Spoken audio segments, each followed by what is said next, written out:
Hi, it's Jessica J. Rolla. I am working today a good, is it 8 hours or 10 hours? I've been up since 5 a.m. and I'm not complaining about that. I'm actually, my body type clock is actually used to it. My husband gets up at 4:35 sometimes or 5 a.m. because he has to deal with Chicago, which is 2 hours ahead. So technically, he checks emails, gets some calls. He has to answer questions through that before getting on video calls. So say he's up at 5, it's already 7 in Chicago and 8 a.m. in DC, and he deals with Eastern time as well. And then his California people or staff, they're like us. So yeah, they have to get up pretty early too, or he only works till about 4:30 p.m. Pacific time, usually 4 even. So he wants to get things done before 6 o'clock Chicago time. So being systematic, being militant, being disciplined is very important. And in my field, as a certified child caregiver, and I know how to also pet sit now.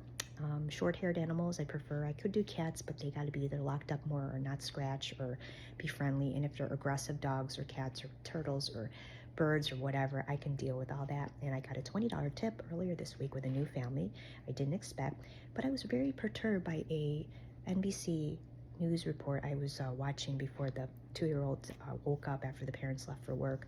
This was like early, like 6 or 7 a.m. and I was very, very, very caffeinated too, and waking up to this or at work and cleaning up, and I'm very systematic, I'm very disciplined, and I'm not expecting it all the time, that $20 tip from a new family or even an existing one. If they book me, say, 5 times or 20 times this month, those families, they can do $5 to $10 a shift, right, for 2 kids. That's an example of lower end, but something is always better than nothing. So, like I said, 41% of Americans don't believe in tipping in a news report. Give me a break. They do if they're like me and they're high caliber, and it doesn't mean I'm trying to be arrogant or again expecting a lot. The most I ever got was $300 after 3 days working for a couple with 2 little toddlers that ran around for a Four Seasons hotel pool. Nobody got hurt, nobody choked. They were well fed, and I'm laughing because again, they were in good hands with me, thankfully. And they were good with the hotel. It was a nice hotel, and they were with me too, the parents, until they went gambling, and then I got like $300 because they won like 10 grand.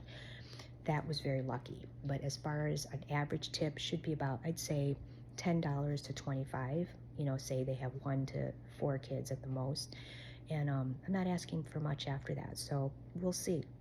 And if you're offered even more hours, I'm not expecting, again, a high tip.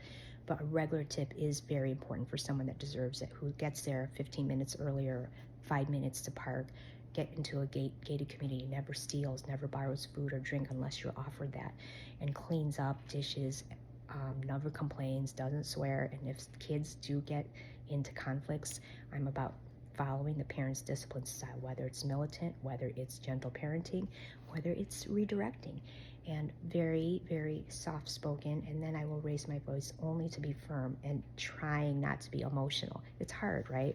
So I do my best to earn the tip, and I don't believe that those 41% of Americans should stop. If they can't afford to tip me, don't hire me. Have a good one.